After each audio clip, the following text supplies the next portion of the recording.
పక్క పప్పేసి ఇంకో పక్క మళ్ళీ ఊపుతున్నట్టుకుంది బాబోయ్. అరే బెంగళూరు నుంచి నువ్వు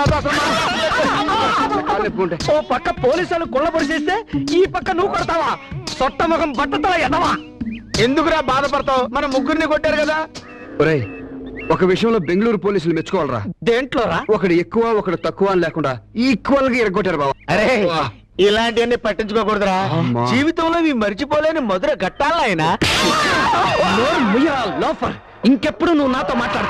నువ్వు తూట్లు పడిన బిందెవి, కుక్క నాకిన బిందెవి, బురదలో పొరలే పందెవి.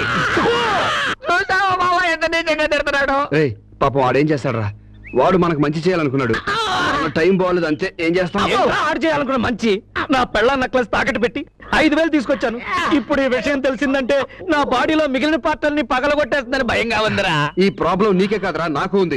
ఇప్పుడు మా ఆవిడ ట్రైనింగ్ ఏమైందని అడిగితే ఏం చెప్పాలని ఆలోచిస్తుంటే బ్రెయిన్ పక్కన నరం నిప్పుడుతోంది. నేనెవరికి చెప్పుకోవాలి? అరే ఎందుకు వరి అవుతారు? ఏదో మిస్టేక్ జరిగిపోయింది. ఈ నొప్పులు తగ్గాక విజయవాడలో నాకు బెస్ట్ ఫ్రెండ్ ఉన్నారా, వాడితో మాట్లాడి ఏదో ఏర్పాటు చేస్తాను. ఇంకెప్పుడు ఇలాంటి చెత్త ఐడియా లేవుకో. ఇదేంట్రా ఇలా కొట్టాడు?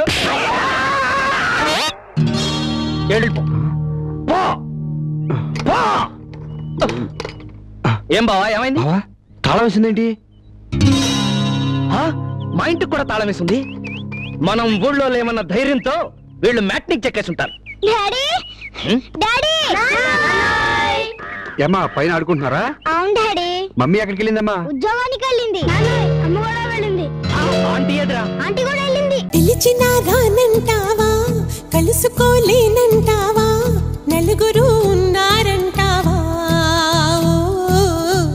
చిలిపిగా చెంతకు రాలేవా?